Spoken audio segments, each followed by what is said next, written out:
दोस्तों, मुदस्सर नज़र पाकिस्तान के एक बहुत ही सक्सेसफुल ओपनिंग बैट्समैन और यहाँ तक कि हम कहें कि एक यूज़फुल ऑलराउंडर भी थे। ऑल्दो ऑलराउंडर में उनकी गिनती वैसे इमरान खान जैसे ऑलराउंडर के रूप में नहीं होती, यहाँ तक कि वसीम अकरम जैसे भी नहीं, लेकिन फिर भी अगर एक ओपनिंग बैट्समैन जितने अच्छे थे उसके साथ अगर इनकी जो मीडियम फास्ट बॉलिंग एबिलिटी थी उससे कंबाइन किया जाए तो काफ़ी यूज़फुल ऑलराउंडर थे, खासकर 80s के दशक में। जब ये पाकिस्तान के लिए खेलने आए 1976 में, सबसे पहले इन्होंने डेब्यू किया 1976 में ऑस्ट्रेलिया के अगेंस्ट।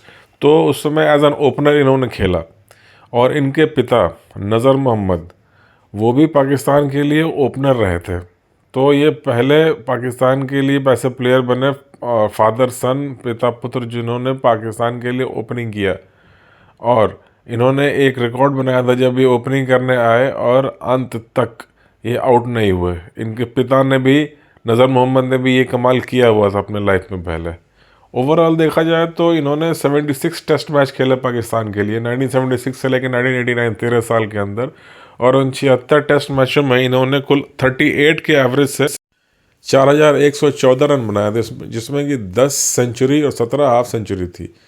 और इनका जो हाईएस्ट स्कोर था वो था 231 नॉट आउट। वैसे ही वनडे में इन्होंने 25 के एवरेज से 16 हाफ सेंचुरी बनाई और 2653 रन बनाए। वनडे में इन्होंने जितना स्टेबल ये अच्छे ओपनर थे, लेकिन सरप्राइजिंगली हाफ सेंचुरी तो इनकी 16 रही है, लेकिन सेंचुरी एक भी नहीं रही है। हाईएस्ट स्कोर इनका 95 का रहा है। कई बार ये 70, 60, 70, 60s में जाके 80 के स्कोर के बीच में आउट हो जाते थे, 50s में 100 कभी कन्वर्ट नहीं कर पाए। और कई बार ही लो स्कोरिंग मैच भी, मतलब कम स्कोर पे भी आउट हो जाते थे, इसीलिए इनका एवरेज 25 का ही रहा है। लेकिन कई बार लंबी लंबी ओपनिंग पार्टनरशिप में इन्होंने योगदान दिया है। इनके नाम पे एक दो काफ़ी अनूठे रिकॉर्ड हैं। पहला तो वो ये कि इन्होंने थर्ड विकेट के लिए 459 रन जोड़े थे जावेद मियांदाद के साथ इंडिया के अगेंस्ट में 1982-83 वाली टेस्ट सीरीज़ में। उस समय वो एक रिकॉर्ड पार्टनरशिप थी उस विकेट के लिए। उसके अलावा इनके पास एक और रिकॉर्ड है, वो है वर्ल्ड का सबसे धीमा सेंचुरी बनाने का, स्लोएस्ट सेंचुरी इन टेस्ट क्रिकेट। जब इन्होंने सेंचुरी बनाने के लिए 557 मिनट्स यानी 557 मिनटों का समय लिया था, यानी कि लगभग लगभग 10 घंटे बैटिंग करके इन्होंने एक सेंचुरी बनाई थी देखा जाए तो। इसके अलावा ये एक उपयोगी मीडियम फास्ट बॉलर थे। कई बार इन्होंने पाकिस्तान के लिए बॉलिंग ओपन भी की थी। हालांकि पाकिस्तान में जनरली काफ़ी तेज़ गति के, काफ़ी फास्ट बॉलर्स, एक तरह से वेस्ट इंडीज़ के टक्कर की पाकिस्तानी फास्ट बॉलिंग मानी जाती थी उस समय। इतने स्पीड वाले गेंदबाज होते थे, वैसे स्पीड इनके पास नहीं थी, मीडियम फास्ट बॉलर थे, बट फिर भी एक सीधी लाइन लेंथ रन रोकने वाली गेंदबाजी, ये इकोनॉमिकल बॉलिंग करते थे।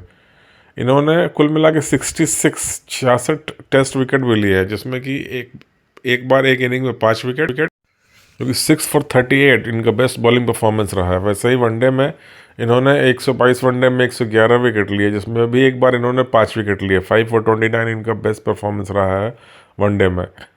तो और ख़ास करके ये मुदस्सर नज़र जाने जाते थे लॉन्ग पार्टनरशिप को तोड़ने के लिए।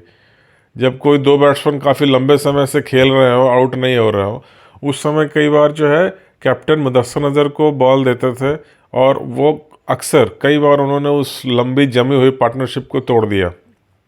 ये इनकी खासियत थी, जाने जाते थे। वो शायद इसलिए भी होता था, एक्सपर्ट्स मानते हैं कि पाकिस्तान के जो तेज़ गेंदबाज थे, इमरान खान, वसीम अकरम उस ढंग के, या उसके सलीम जाफ़र भी होते थे एक लेट 80s में, उसके पहले सिकंदर बख्त वगैरह, काफ़ी तेज़ गति से बॉल डालते थे। उस बीच में थोड़ी सी जेंटल मीडियम पेस आने के कारण बैट्समैन टाइमिंग में गलती करता था और कहीं कैच दे बैठता था।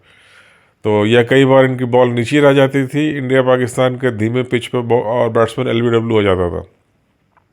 या थोड़ी सी इनकी कई बार शॉर्ट पिच बॉल आती थी, लेकिन उतनी बाउंस नहीं होती थी, बैट्समैन मिस जज कर लेता था कि जो थोड़ी सी शॉर्ट पिच बॉल है शायद पेट तक, कमर तक उठे, लेकिन कई बार घुटनों तक ही उठती थी और वहाँ पैड पे लगती थी, तो एलबीडब्ल्यू मिल जाता था इनको। तो ये इनकी बॉलिंग उपयोगिता थी।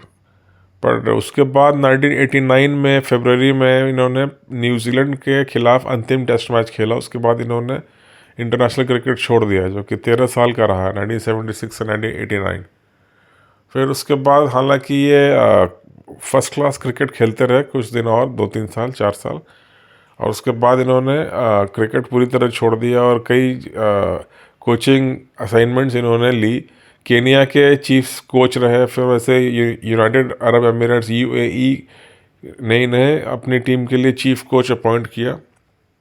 फिर उसके बाद जो है ये अब फ़िलहाल लंदन के बोल्टन नाम की एक जगह है जो कि लंदन में पड़ता है, अभी ये वहाँ सेटल्ड है।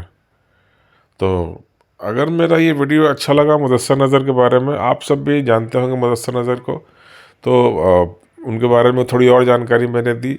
यदि मेरा वीडियो पसंद आया तो प्लीज़ मेरे चैनल को लाइक कीजिए और सब्सक्राइब कीजिए। मेरे 981 सब्सक्राइबर हो चुके हैं, केवल 19 सब्सक्राइबर और चाहिए 1000 सब्सक्राइबर पूरा होने के लिए। तो फिर से अनुरोध है कि प्लीज़ मेरे चैनल को लाइक, सब्सक्राइब और शेयर अवश्य करें। बहुत बहुत धन्यवाद आप सबका।